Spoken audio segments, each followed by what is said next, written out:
Hello and welcome to the Your Revolution podcast. The Your Revolution podcast is a collaboration between Revolution Personal and Performance Training in Melbourne and the Me Project. The purpose of the Your Revolution podcast is to inspire you on your mission of betterment.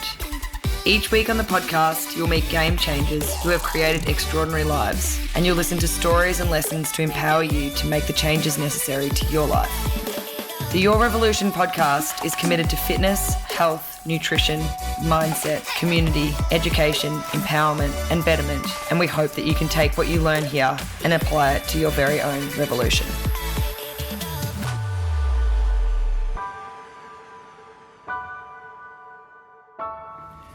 Thanks for tuning in to episode 107 of the Your Revolution podcast. We're here at HQ and I am joined with Powerlifter and Head Coach of PTC South Melbourne, Alex Deken here. Thank you for joining me and welcome to Your Revolution podcast. Thanks for having me. Yeah, absolutely. Super excited to have you on today and really looking forward to this episode. Are you ready?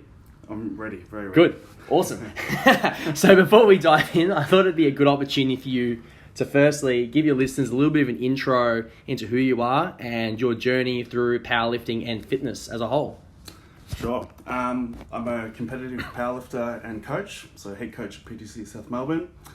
I guess what got me started with fitness in general is, I guess all through school, like primary school and early high school, I felt like I was a bit tubby.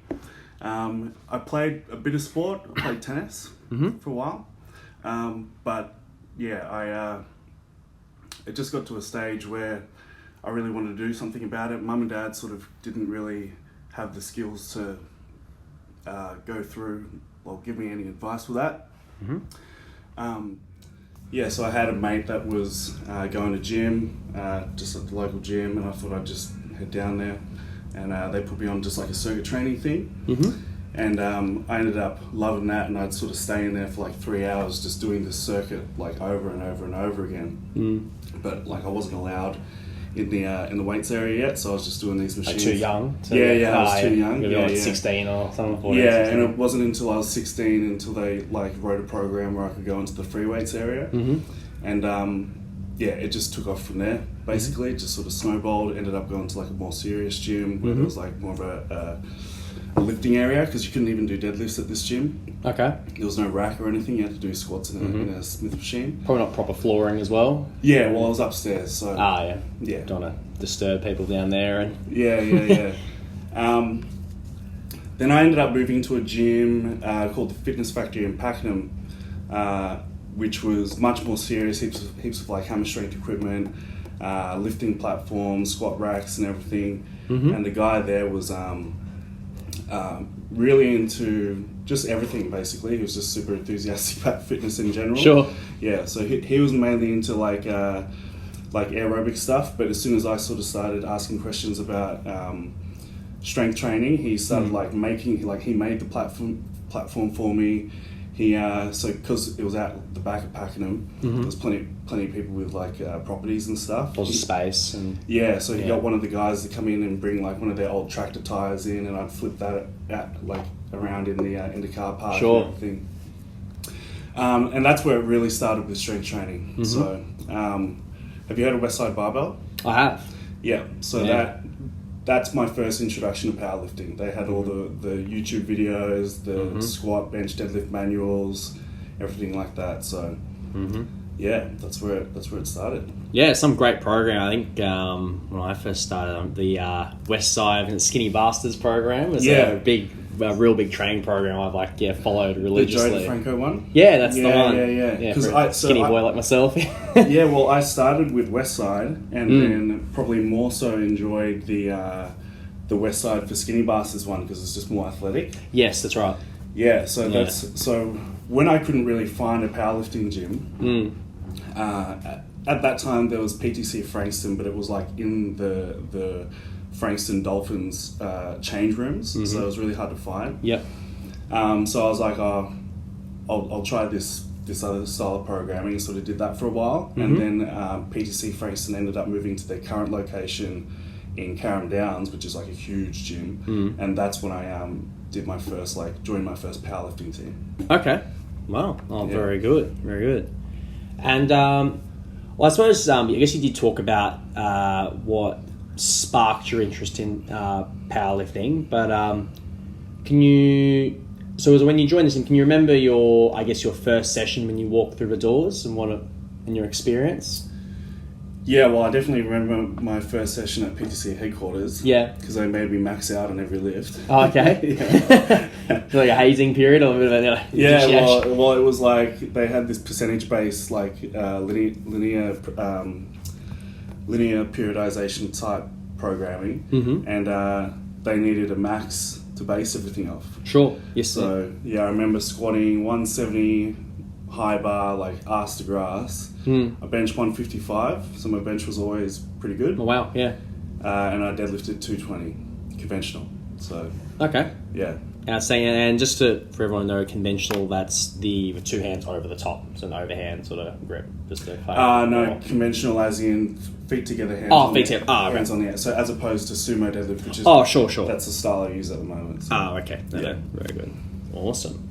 Now I'm sure you're probably going to get, or maybe you have got asked this a lot, maybe not so, but in your own words, how would you describe what is, I guess, powerlifting as a sport in general, and I guess how it differs from other strength sports such as like Olympic lifting or strongman training? Yeah, well, so it's the same as Olympic lifting in that it's a similar format where you're working up to a 1 rep max, except that Olympic lifting is much more, I guess, or I would say it's harder, just because the lifts are more complicated, having to sort of transition from getting the bar to the floor and then into the rack position for the clean and then overhead. Much more technical. You're not going to see as big a weights lifted in Olympic weightlifting. Sure. Requires much more higher degree of flexibility, I would say. Well, definitely. Whereas powerlifting, it's just more like static strength. Pure static strength. So you're going to see heavier weights shifted in powerlifting. Like, I think, I'm probably going to get this wrong, but I think the biggest clean and jerk at the moment is like 267, something like that. Yep. Whereas the biggest squat is like 500 kilos or 505. Sure. Yeah. Okay. Yeah. And then compared to strongman, you've got the static strength component, but then you've also got that dynamic strength component where you're sort of shifting loads, like doing farmers walks and carries and all of that sort of stuff. Okay. Yeah. And in terms of the lifts itself, so you've got 3 lifts focusing on a bench press, a deadlift, and a squat. Yep. That's right. So now the only other thing, I guess something I don't really know as much is in terms of competitions is when I suppose you see ones that say they're raw based, or I guess not, what some of the difference between that? Yeah, so there's a few different categories. Yeah. So you've got, and it depends what federation you're in. So if you're in the IPF and you're competing in raw, or classic, that means you can wear a belt and you can wear knee sleeves. Okay. So like these like neoprene knee sleeves. Yep. Like wetsuit material. And that's it. And then if you're competing in raw in GPC, which is what I compete in, you can wear a belt and you can wear knee wraps, so up to 2.5 meter long knee wraps, which basically you can just squat way more on them. Like I think I can probably squat maybe like 310 in sleeves and like 340 in wraps. Wow, okay, that's quite a difference, yeah. Yeah, so there's a full technique to it, or there's lots of different techniques and approaches actually to putting these knee wraps on and getting them off as well. Like, yeah. You can, oh, I'm sure, okay. Yeah, you got to get pliers and stuff sometimes. Oh, wow, okay. Yeah, it's serious. Yeah. Yeah, and then you've also got equipped powerlifting as well.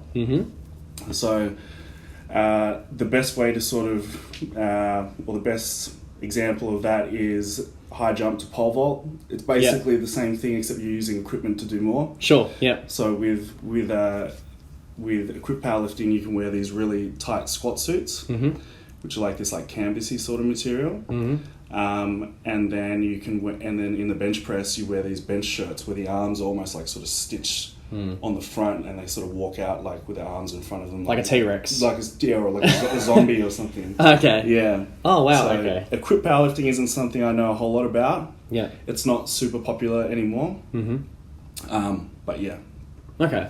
So wow, there's quite a few, I guess, sub or not as a categories of different. I guess these categories or competitions. But you primarily compete in the more, is it the GPC? GPC. So Global Okay. Powerlifting Committee. Yeah. Okay. All right. Very good.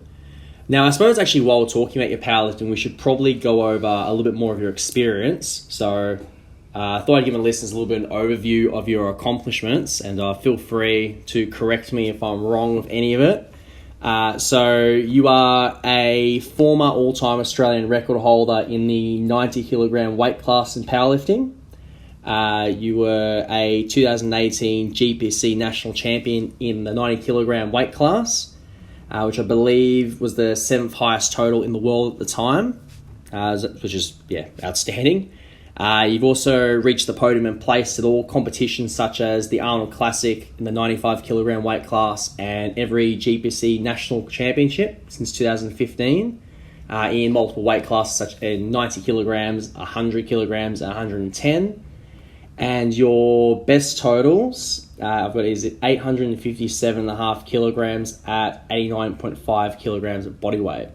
Does that all sound pretty... Spot on? Spot on? Yeah. All right, very good. Obviously, I jotted that down right. Yeah. So, good. So, I guess before we go more into your career and competitor as a coach, I want to go a little bit more back again into the early days. Do you remember, I suppose, your first competition? And if so, can you share your experience? Yeah, so probably about 2 months maybe after I joined PTC headquarters. So this was in 2013. Okay, yep.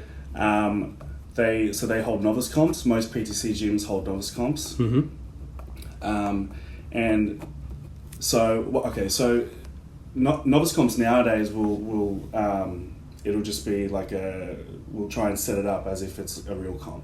So we'll use like a monolift, which is, do you know what that is? No. So it's just like it's a squat rack where basically you can stand up and unrack in your squat stance, and people will release a gate and the hooks will swing. Oh yeah, sorry, of course. Yep. Yeah. So I'm sure many people probably don't know what that is. Yeah. No. Yeah, it's pretty like specialized piece of equipment. But and then you'll have all the refs and everything's it's done by the GPC rule books and everything. But back then, they did the novice comps with just like a regular squat rack, so I had to walk it out.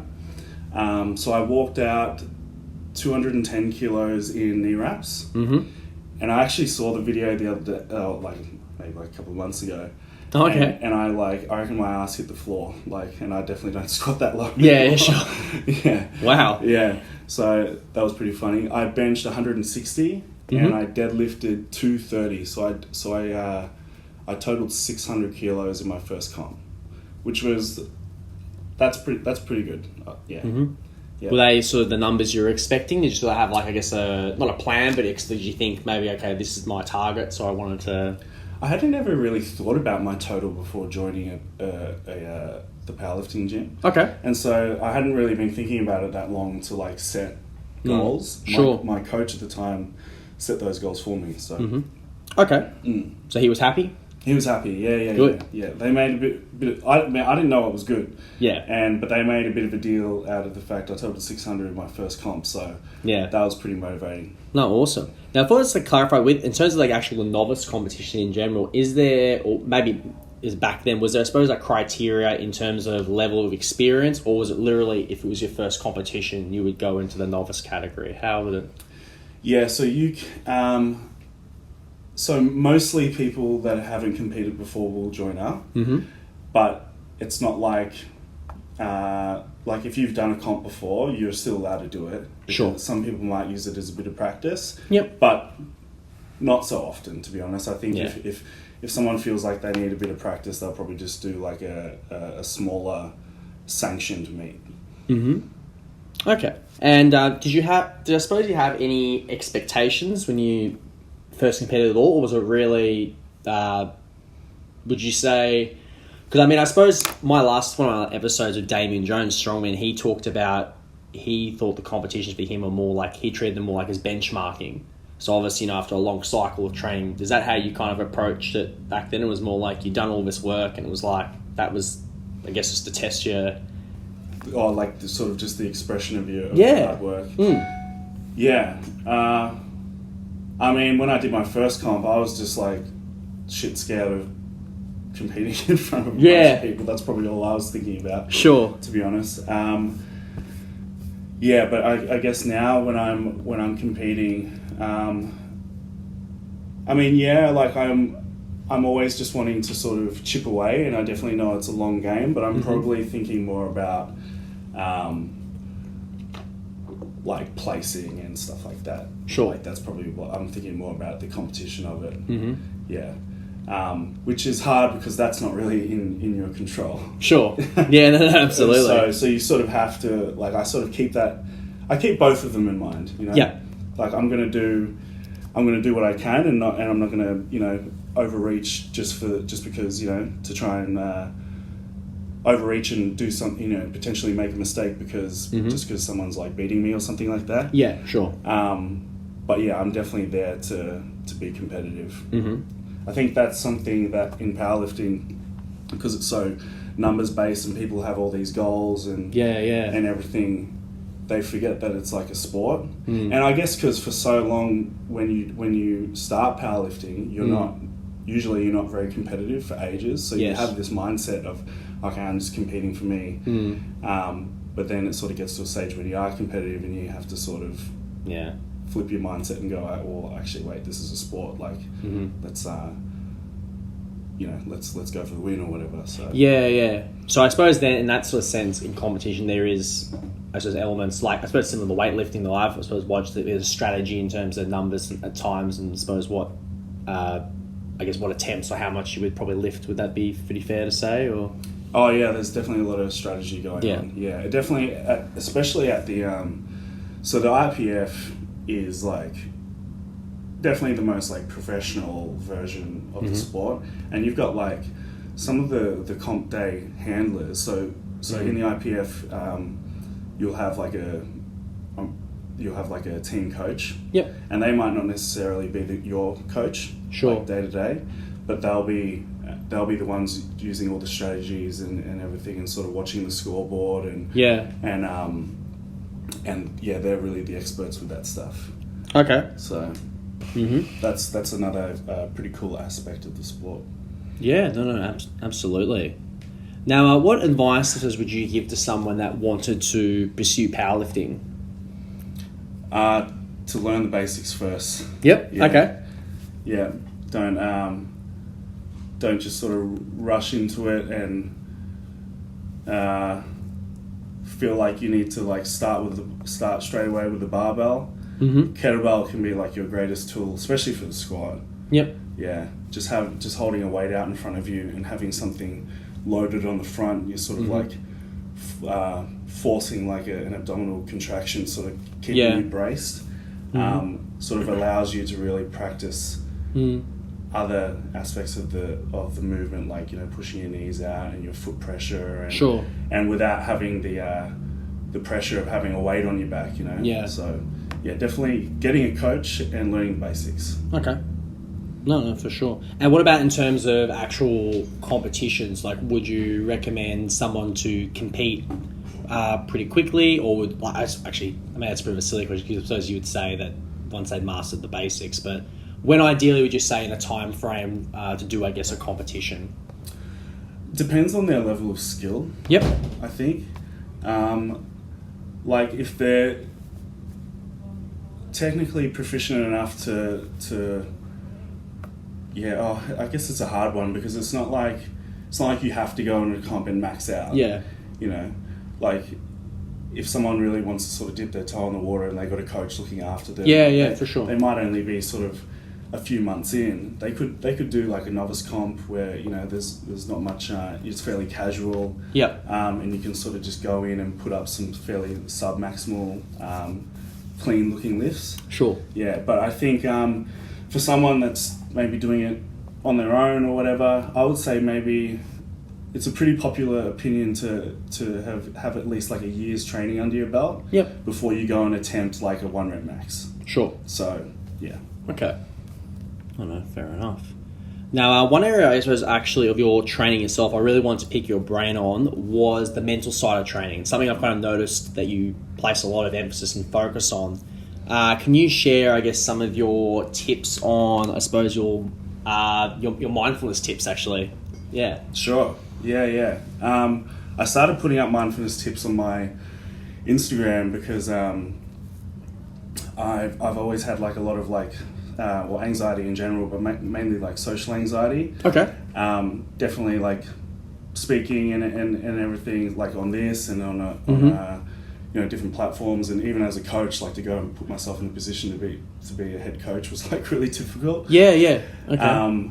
And so to sort of deal with that, I had like a counselor, which then the role sort of turned into more of like a life coach. Yep. And through that, I learned a lot of mindfulness tips, and I started putting out the videos to sort of keep myself like accountable, and I also think that it sort of sets a good example, especially like in such like a typically masculine sport. Sure. You know? Yeah. No. Absolutely. But yeah, so some of the mindfulness tips that I'll use day to day. I have a morning routine that's really important to me. So First thing I do, usually the first thing I do is make my bed. But now I have a girlfriend and she sleeps in way longer than me, so that's out the window. Sure. Yeah. So my first thing that I'll do will be I'll do a 20-minute meditation in the morning. I learned to meditate off my friend Jeremy Khan. He's a meditation teacher. So I'll either do that depending on the weather. Like if it's like cold like this morning, I'll just sort of sit in the shower. Sure. But otherwise, I have like a meditation seat, and I love like burning sage and stuff, and Palo Santo, like the little wooden sticks, just sort of creates a bit of an atmosphere for me. Yeah.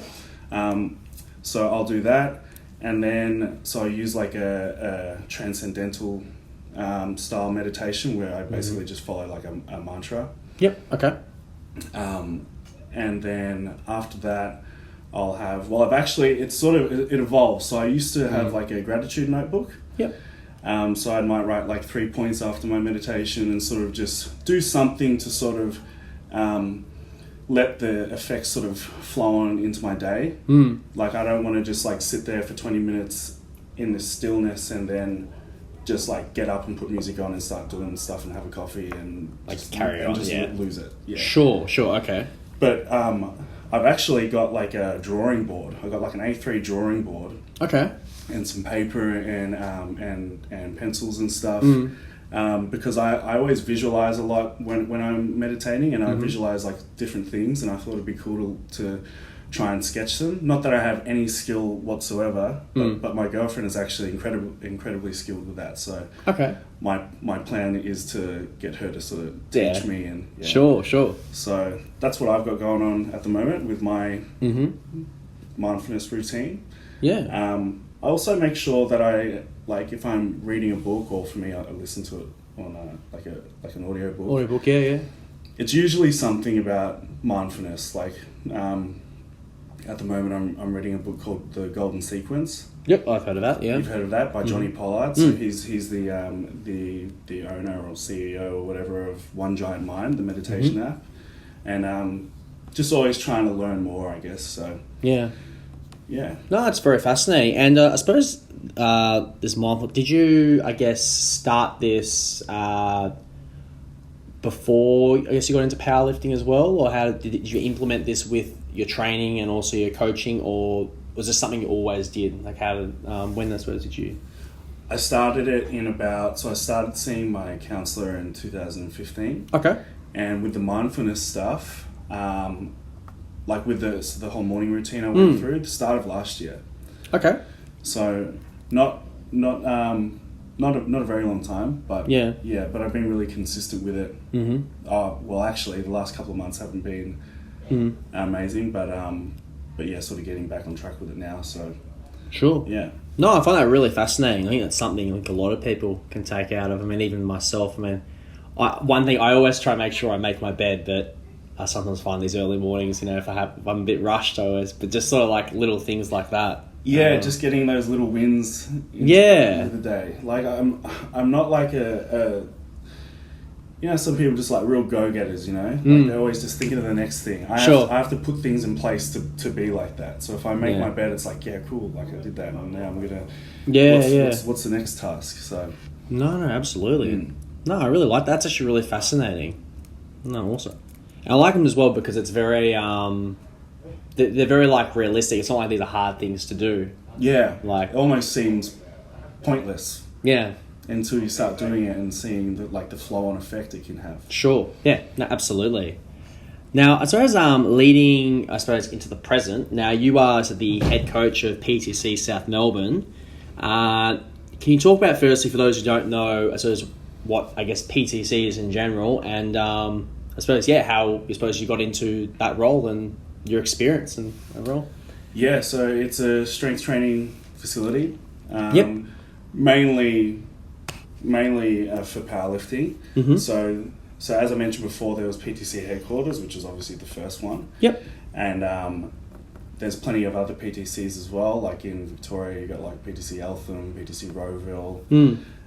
There's plenty of other gyms that have started off as a PTC and then sort of changed their name and done their own thing, like in Perth and Sydney and Brisbane. It's more of a franchise. Yeah, I think I don't know exactly, but I think you just like pay for like one fee, like a once-off fee for the name, and then that's it. But I don't know. It doesn't seem there's no like franchise fee or anything. Oh, okay. So people end up changing their name when they sort of branch off and do their own thing. But sure. Each PTC will usually be more powerlifting based, but you got strongman based ones like PTC MacArthur and all that sort of stuff. Mm-hmm. But yeah, so PTC South Melbourne is definitely more powerlifting. Yep. We run like basics programs out of there. We have like a powerlifting team for sort of more like intermediate advanced people. Mm-hmm. We run sort of general classes as well. Yep. And then we run our own novice comps every 3 months. Mm-hmm. And we're also just started to run comps for APU, the Australian Powerlifting Union. Okay. Which is the Australian affiliate of the IPF. So the IPF is the global fed, and then each country will have their own affiliate of that. Okay. Yeah. So that one is the one where you have to walk out your squats and you wear the sleeves and your feet have to be flat in the bench and all of that. So it's very like strict guide. Yeah. Like all the referees are in shirt and tie and oh wow, okay. So all very professional. Yeah, no, absolutely. So in all I guess in a nutshell it's very much a performance sort of based gym. Yes, absolutely. Yeah, no mirrors or anything like that.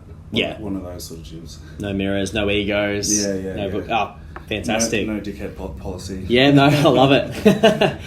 Now, so you're as being, I suppose, the head coach. Can I suppose you, elaborate as your role? This is what are you very very hands-on, or do you have more of, I suppose, like other responsibilities? I suppose, Yeah, very hands-on. Yep. Yeah, so my two main things will be the basics program. Yep. Which I really love. Mm-hmm. That was quite challenging for me at the start because when you've sort of been doing something for ages and you're not really thinking about, or you get good at it. It's autonomous. It's like you just do it. Yeah. It becomes autonomous. You're not thinking about those little things. So when I had to teach these people that sort of had absolutely no idea, because they were totally new. Yeah, I was like, whoa, wow, I really have to like think about this. But that sort of really improved my own understanding of powerlifting and the lifts and everything and my appreciation for them. So the basics program has been awesome and I love it. So, but then we've also got like a gold membership, which is where people pay just like membership for the gym, but then they also get programming and they have supervised training sessions with me. Okay. Like on a Monday, it's like 4 to 9 sort of thing. And I'm just there the whole time. It's like an open gym in a sort of sense, and you're sort of overviewing it all. Like they could all have their own program, and you sort of just because these people sort of know how to train. They know how to come in and warm up and everything. They don't need don't need me sort of counting their reps Yeah. when they're doing their bicep curls or anything like that. Yeah, absolutely. Yeah, and then I have another coach, Shanae, Yep. who helps me out as well, and then my girlfriend Isabella has also just come on and sort of started helping with technique and stuff like that as well. So Okay, perfect. So generally these sort of sessions, how many participants would you have in sort of these sort of open gym? So for like, let's say at any one time, maybe up to like 20-25. Okay, yeah. But we've got about 75 that I program for on that membership. So yeah. Oh wow. Okay. Bit of a handful. Yeah, no, absolutely. I suppose you touch on a little bit of this, but I suppose what has been, I guess, the biggest challenge that you found, I suppose, in maybe not just in terms of like, I suppose, coaching, but also a competition, competing as well. Biggest challenge, definitely coming back from a setback. So I recently had a bit of a setback this year at the Arnold Classic. Okay.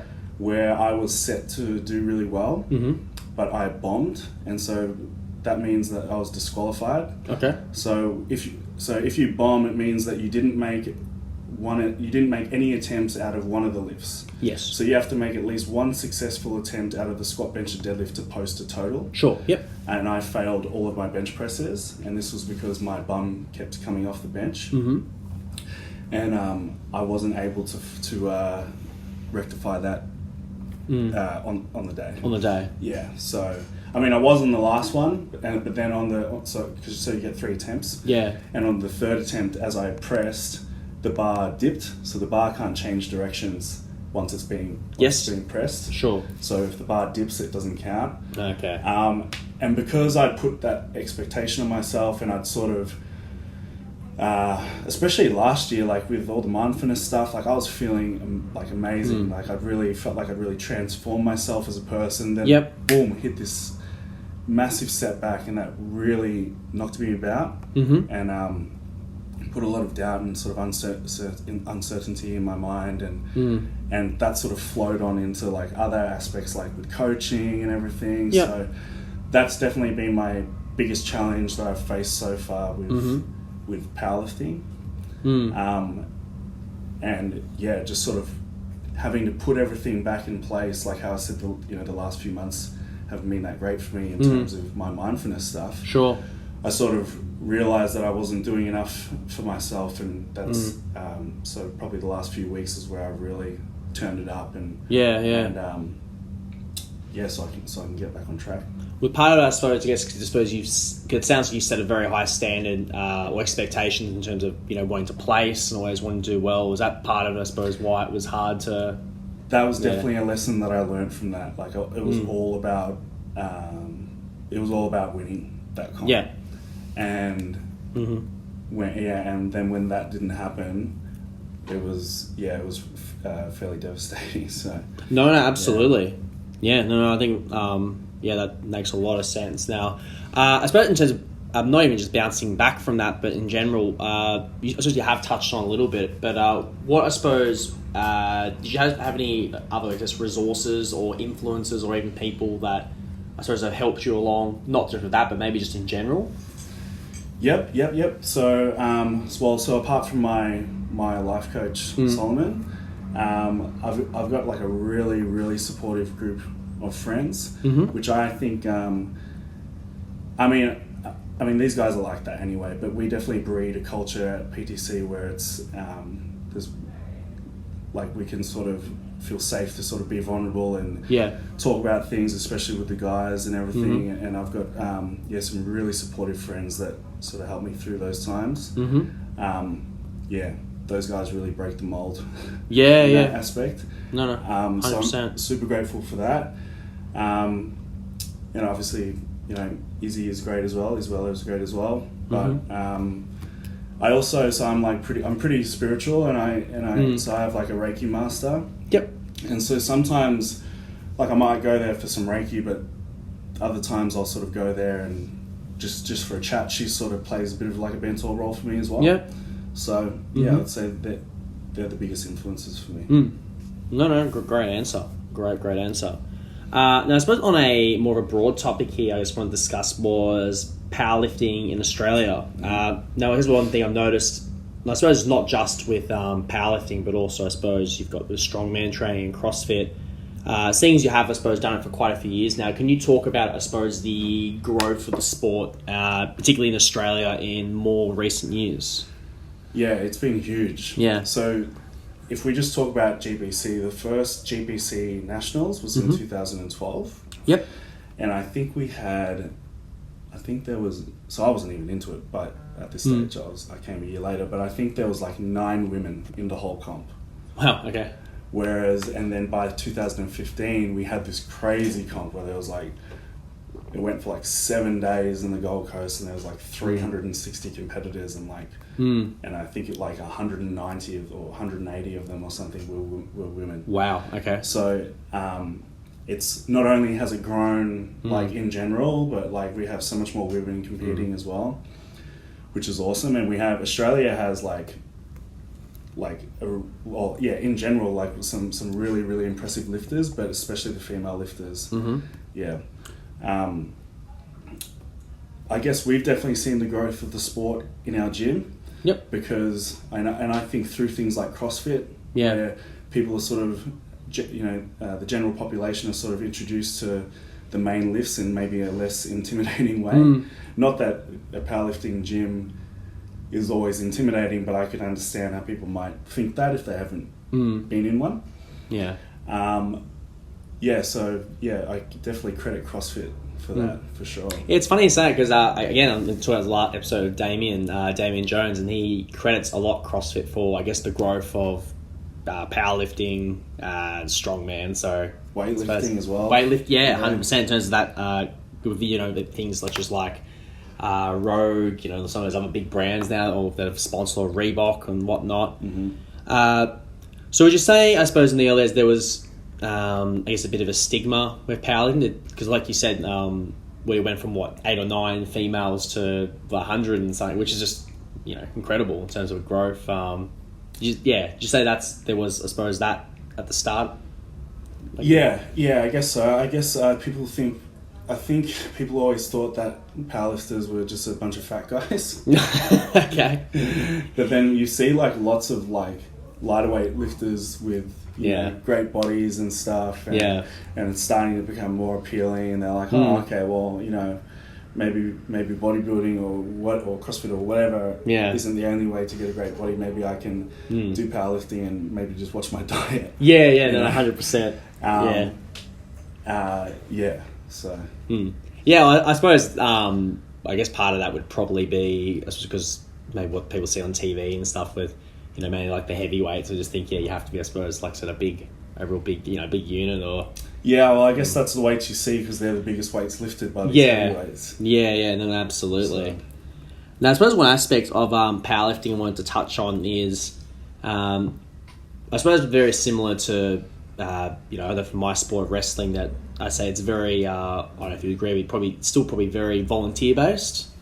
Obviously growing very fast and whatnot. What would you say, I suppose, are the biggest challenges the sport faces at the moment? Because you did touch on there are, I guess, a few different competitions and federations. There's not exactly one body. There's quite a few, isn't there? Yeah, absolutely. What would you say, I suppose, is the one, I guess, part of that, so the reason how that's kind of come about, I suppose, the... I suppose, what is, I suppose... the challenge or the way I suppose the sport can improve? Well, look, there's probably not much that can be done in terms of making everything one fed. Yep. Because powerlifting is like bodybuilding, where you've got like tested federations and untested federations. Yep. And those two things are just never going to join. So mainly you're going to have two main ones at best. Yes. Whereas, so in America, you got like 9 or 10 different, like crazy amount of federations. Yeah. Whereas at least in Australia, you sort of, there are a few, but I would say there's 3 main federations.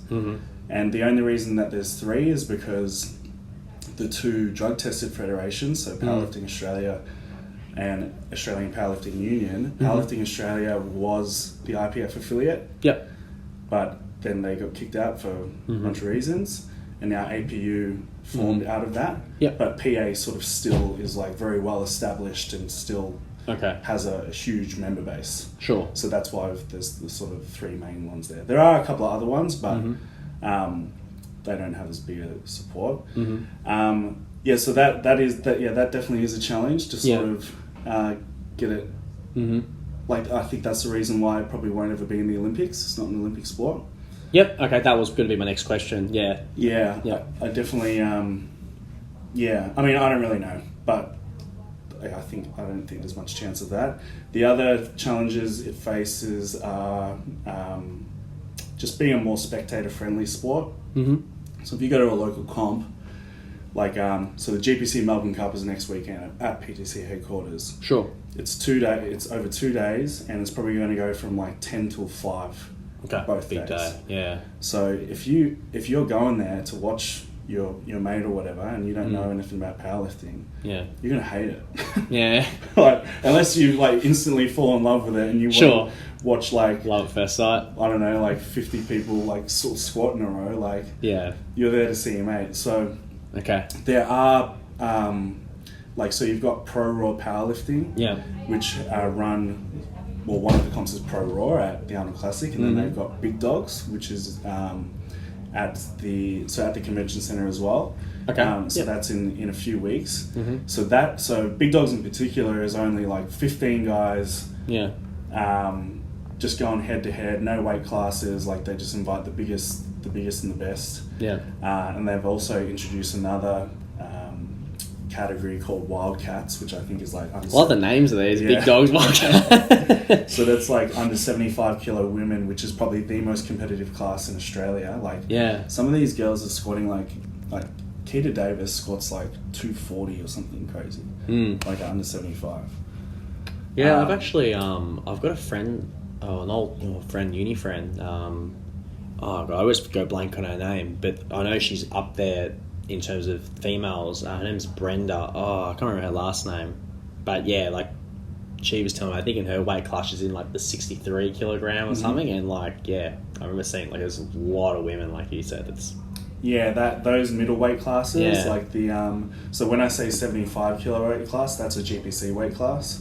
Whereas 63 would be IPF. So the 63s, 72s, like around there, are really, really competitive. All those middleweight weight classes. And same for the men, like the 90, 100, 110. They're all super competitive. I think that there's just more people that weigh that much. So the pool is just bigger. So you just have more talent. Whereas with the lightweight and the heavyweight, there's less people. So anyway, with the Big Dogs and the Wildcats, I think that's a more a much more exciting way to view the sport. So with just sort of less competitors and just sort of head to head. As much as you want to support the novices and stuff.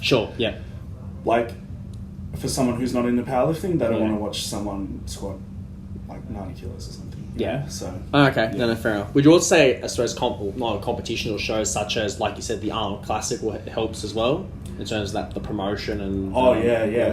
So this year, it's called Pro Raw. So this was Pro Raw 11. Yes. And so at the Arnold Classic, and we had the main area in the middle of the whole expo, which is insane exposure for us. So and they had this huge projector screen above, so anywhere in the expo you could see what was going on. So so the Arnold Classic is huge for powerlifting. No, fantastic. Now I suppose one question I'd like to ask, and I guess you probably have touched on some of this, but I suppose if you have any other strategies, I always like to ask everyone here, I suppose, how they work-life balance and how I suppose they balance, life from work and training. What would I suppose your key strategies? I mean, obviously you mentioned the mindfulness stuff, but is there any sort of other things you sort of implemented to, I guess, when balancing, I suppose, life from, especially with training as well? downloading Google Calendar. Yep. Okay. And scheduling when my training sessions are going to be. Okay. So realistically, my training sessions never take less than 3 hours. Yeah. They just take forever. Okay. And I'd prefer it that way. I sort of want to get in, and as I do my warm-ups, that's almost like sort of like a mindfulness routine. I'm sort of like transforming into this person that needs to, shift these heavy loads. Yeah. And so I'll have, at the moment, I'm only training 3 days a week, where usually I'll train 4 or 5. But so there's 3 days a week where I've got like a 3-hour window, and it's always after 11 a.m. Yep. So I don't do anything before 11 a.m. Well, maybe except for today, but yeah, usually nothing. Which we appreciate. Yeah, nothing before 11 a.m. because that's just my time. Yeah. I don't want to rush into my day. I want to nurture myself into the day in the right way, and then training first, and then I always work like either 3 till 9 or 5 till 9 or something like that. Okay. That's how I sort of schedule things. So Google Calendar. I like it. Yep, bit of color coding. Yeah, it's funny. It's that I remember because I went to a private school as we were growing up, and we were given always these diaries, and I don't think I ever used my diary once. No, and it wasn't until I think after uni and, like you said, Google Calendar. Now I have everything scheduled, and I wonder how it took me 25 years to No, I'm 20 now, but it took me like 25 years or whatever. Years. And I finally I've actually got a schedule. I actually, can follow something. So, yeah. So it's funny how I guess day and age works. Phones and all that. For sure. Yeah, very good. Now, I suppose another question as well, going in more of that is, what I suppose is one thing I suppose you wish you had known before as you started your career? Something that I wish that you had known. Okay. Probably, I wish I understood more about bracing. Yep. Yeah, like in the squat and the deadlift. Okay. Because that's something I've had to sort of learn more about, and for me, I learned the hard way. Because in 2015, during I think it was like Pro Raw 7, I missed two of my big squats. Because I wasn't getting depth, because I wasn't bracing properly. Yeah. So my brace or my core or whatever was opening right up. Yeah. And my pelvis was tilting forward and really sort of limiting how far I could get down. Yeah.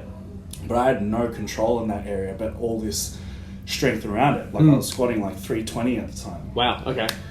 And had no idea how to, I had no core control at all. So I wish I knew more about that from a lifting perspective, and then also a coaching perspective as well. So, yeah. Okay. But maybe I had to learn that way. Yeah, learn the hard way. That was my path. Yeah. No, fair enough. Yeah. Well, it's just kind of a good little segue into another topic, or another question, sorry, I should say, is what would you say is your biggest failure, and what did you do, I suppose, to learn from it? I mean, you did mention the setback. Would you say that was probably it, or was there something... I would definitely say that was it. Yep. Yeah. I feel like if I was coming up with something else, it'd be for the sake of saying something different. Okay. That was definitely it. Yes. Yeah. Bombing at that comp. Bombing at the comp. Yeah. And then the aftermath and sort of how I dealt with it. Sure. I don't think I would definitely not. Let me reword that. I would definitely say that that's not a failure. Yeah. It was just something I had to learn from. Yes. But, yeah. Okay. No, good answer. Now, here's a little curveball question I like to throw around every episode. If you were the podcast host, what would you have asked yourself that I haven't already asked you? Yeah, wow. And obviously if there's an answer as well. Yeah. No, I'll come up with something. It's usually a good thing if you can't, so... Yeah. I probably would have maybe asked about the style of training that I do. Okay. Yeah. Only because I love talking about it. Yeah, we'll play. Yeah, because so programming is something that I love, and I've had a few different coaches over the years or whatever, not only just to have some accountability, but also to sort of learn. Yeah. And learn different programming styles. Sure. Yeah. And so mainly at the moment, we were talking about it before when we went and got coffee, but most of my training is RPE based training at the moment. Yes. So, which is rate of perceived exertion. So we use a scale of 1 to 10, and it's based on how many reps in reserve you have. Yes. So a rating of 10 would be you had no reps left. A rating of 9 is 1, 8 is 2, and so on. Yes. So I don't actually get given a weight to do. Yeah. My coach will say, I want you to do 3 reps at an 8 RPE. So basically doing 3 reps with a weight that I could do 5 reps with. Correct. Yeah, so a sort of a way of managing intensity. Yeah. Okay. So that's the style that he uses with me, and then obviously I've been using that a lot with my lifters as well. Okay, so you've shifted, from rep based and probably more into that RPE base. I use both. I think a lot of coaches sort of have this is my style. Yes. But I think a good coach will be versatile, because RPE is definitely not going to suit a lot of people. Yeah. Because it requires a lot of self-awareness. Most of the time when I get someone to rate RPE for the first time, they look at me cross-eyed, they'll do a set of 5 and I'm like, how many more could you have done? And they're like, I don't fucking know. Yeah. And so it's definitely a skill for a more advanced lifter. Yes. So in the case of having a more novice lifter, or even in the case of having a lifter who has been at work all day and they don't want to fucking think about how it felt, they just want to do it. Yeah, we get a lot of those, but that's really good. Yeah, we'll use percentage based stuff. Sure. And you can even use a mix. So, for instance, with one of my lifters last night, she struggles to rate RPE. I think a little bit out of laziness, but she doesn't want to. So the protocol was I wanted her to do 1 rep at an 8 RPE. Yep. And then do 3 reps at a 9 RPE. Okay. And then take off 5% of that and do 2 more sets of 3. She just looks at me just like, I don't want to do that. Yeah. So what I got her to do was do 1 set of 1 rep at an 8 RPE. Yes. So there's actually a chart. So if you put, and there's a calculator. So if you put, I got this weight at 1 rep and it was an 8 RPE, it'll give you an estimated 1 rep max. Then I just said, I want you to do 85% of that 1 rep max for 3 sets of 3. So then you don't have to think about it. Yeah. And I know that 85% for 3 reps should be fairly achievable. Yeah. So you can mix it up a little. Okay. Well, actually, that probably a little question. It's something that's popped up now because talking about rate percentages is, I suppose one of the big we did talk about West Side, but I suppose the other real big powerlifting program, which I think is used across many sports athletes, is probably Jim Wendler's 531. I suppose, can you talk about, is that a training method you've used in the past, and I suppose your thoughts on it? Because that is that's probably a bit more percentage based, but I find that was a very fascinating one because it was one of those programs where you are not actually doing your true 1RM, like you're doing 90%. So I suppose it's a way where you're almost like, it's, I guess, a way, I suppose, of working more of as linear, like you obviously improve quicker, like you wouldn't, I suppose, plateau as quick. Yeah. So 531, I actually can't remember that much about it, but it actually was that's what I was doing when I was just before I joined that powerlifting gym. Yeah. But I can't remember that much about it, and it actually, it's probably the most common thing you'll get someone. So if someone comes into the gym and they're doing a consult with me and they're already doing some powerlifting, and I'll say, are you following a program? 531 will be like the most common. Most common, yeah. But yeah, I think with any of those programs, like they might work for a while. Yeah. But they are sort of a cookie cutter program at the end of the day. Yes. And so eventually they're going to grow stale. Yeah. But I think if someone's starting out and they've got a general fairly good idea of how to lift, and they're having fun with it, and they sort of want to just do experiment with some programming on their own, I think it's a pretty good option. Mm-hmm. Yeah, just not like a long-term thing. Yeah, no, absolutely. Yeah, no, because I think that was actually, I'd probably say that was my first experience when I actually started doing a little bit of powerlifting. It was probably, the 531. I know he's released several different versions now, but I did always find that very fascinating, I suppose, that it was definitely very number and percentage based, that's for sure. Like, I remember, I've never seen so many Excel charts and things like that. But I suppose it's very fascinating that working off you're not actually working off your true 1 rep max initially. So I thought that was really, really interesting. But I suppose I guess that's another influence, I suppose, of the growth of power from the training. I suppose someone like Jim Wendler. So with his with his methods and whatnot. So okay. Yeah, I think if someone was looking to get into powerlifting programming and they were going to do it on their own, I think they'd be better off going to looking up like Juggernaut training systems online.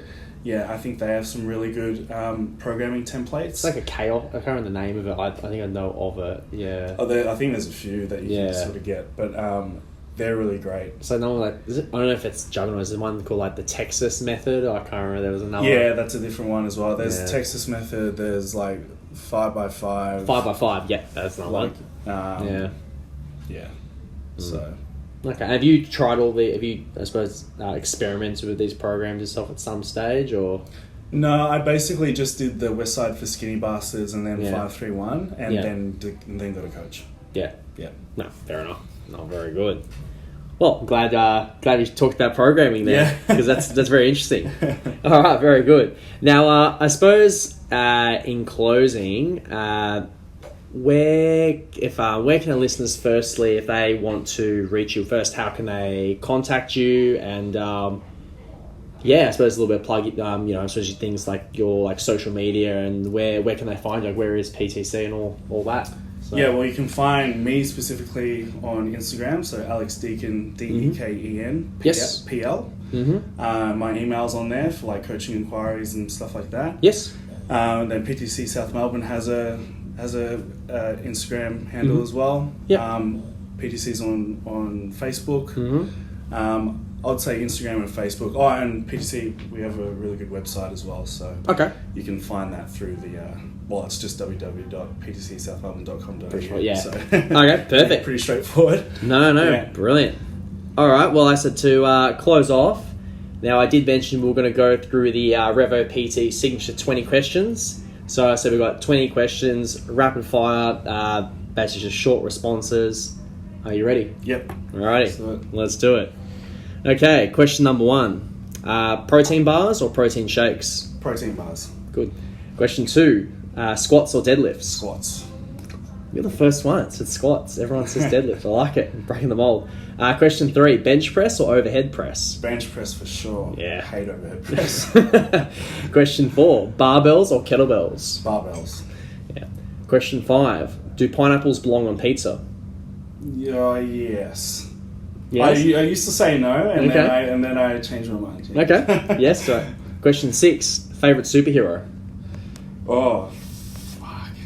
I've been watching The Boys. Have you seen that? No, I haven't. It's like where they go bad. Okay. Superheroes go bad. So I don't know if they're real. Well, I mean, they are. Yeah, heroes. Well, it's not like superheroes are real anyway, but... True, yeah. So I'd have to say on that show, Starlight. Starlight. Okay, I'll have to look out for that one. Yeah. Question 7. Chocolate or vanilla? Chocolate. Yeah. Question 8. 3 things that you can't live without? Oh, well, apart from obviously food, water, and air. Bench press would have to be one of them. Yep. Not live without being able to bench press. Mm-hmm. House and disco music. Okay. Yeah. Nice. Love to party sometimes. So, Yeah. And Good.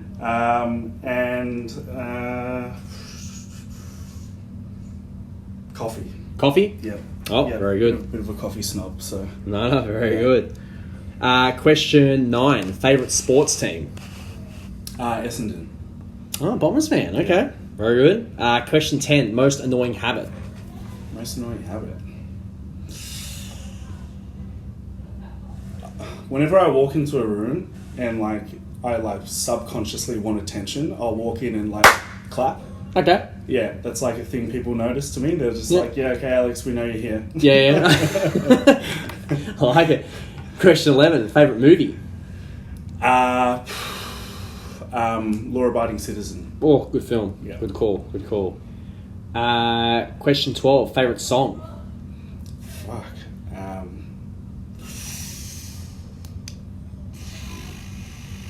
That's really hard. I don't know if I can give an answer for that. I'll just give you a favourite song. Yeah, done. Basically anything by Shaka Khan. Okay, Yeah. nice. Take that. I Question. know that wasn't like a specific answer. No, but it's like Chaka Khan. All right. Yeah. Question 13, burgers or tacos? Burgers. Good man. Yeah. Question 14, one word to describe you.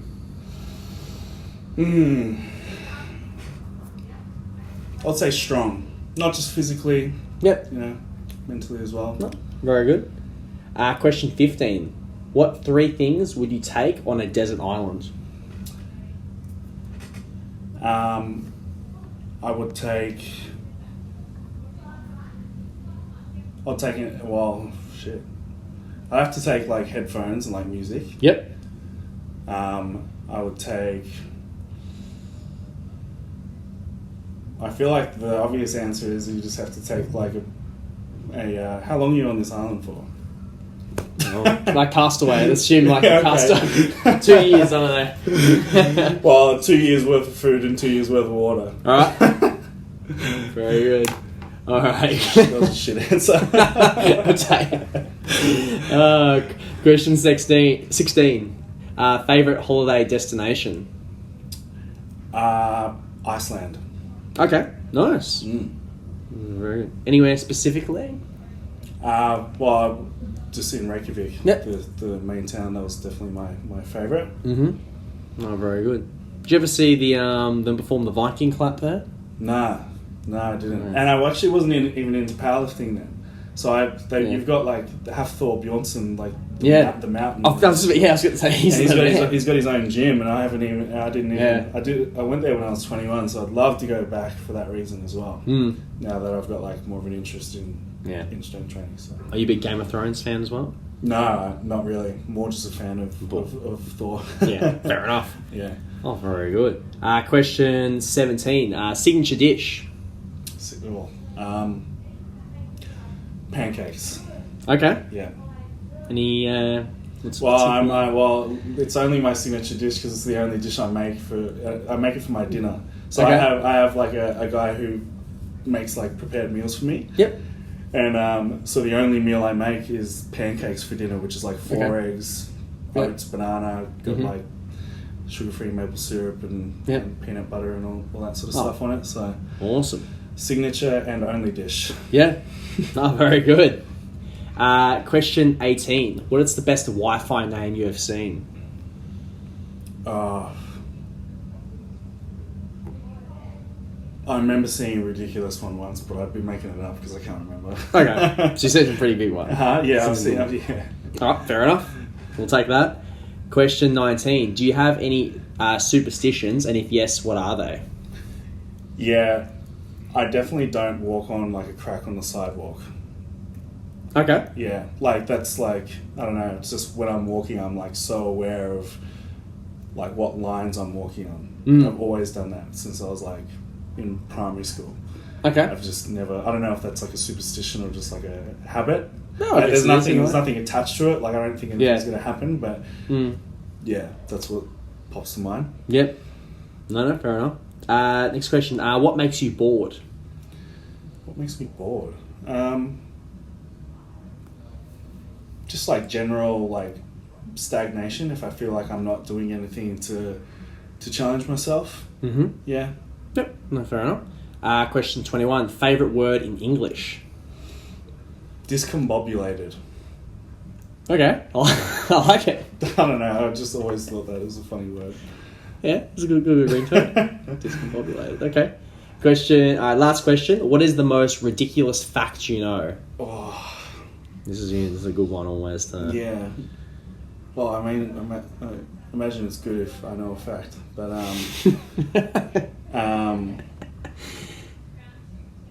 oh God, last question. I've got to give you something. Could be a powerlifting related thing. Could be a sports related.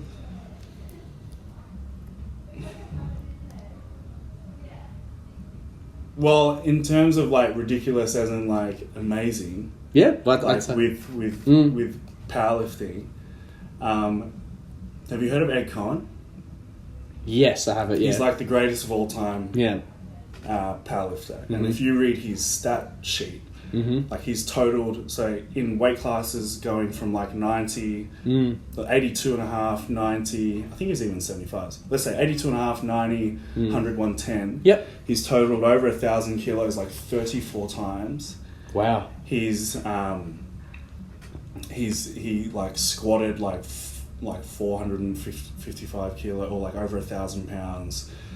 Like a bunch of times, like benched like up around like 250, 260, like just like crazy serious numbers, and just like for not because a lot of people with powerlifting, they'll sort of like pop up in and sort of be good for a few years, whereas Ed Cohen was good for like a decade or so. Yeah. Okay. So his stat sheet is always I actually have it saved in my phone. Because I just think it's ridiculous. Yeah. It's amazing. So. Okay. And what sort of period, I suppose, was he done? Was it like sort of I think decade? I'm not exactly sure, but it was definitely like 80s, early 90s, I think. Okay. Yeah, something like that. I'm sure I haven't got that exactly right, but sure. Yeah. So that was when powerlifting was so you could wear those suits and stuff I was talking about, the tight suits. So technically it was equipped, but the technology they had back then was like the suits weren't very tight. Like it was basically like wearing the singlets I wear now. Okay. So it's more relatable to raw powerlifting from today. Okay. No, fascinating. All right. Well, we'll call it there. So like I said, this is episode 107. So like I said, for once again, so if anyone wants to come find you or get in touch with you, you've got your Instagram, which is Alex Deken PL, and obviously you can find you through, I'm assuming, like Facebook and also PTC or Facebook, mainly through PTC or Instagram. So brilliant. All right, like I said, so this is episode 107. Like I said, if you want to tune in for any more future episodes, just head on to revolutionpersonaltraining.com and go under podcasts. So thanks, Alex, and stay tuned for next week. Thank you. Appreciate it. Thanks so much.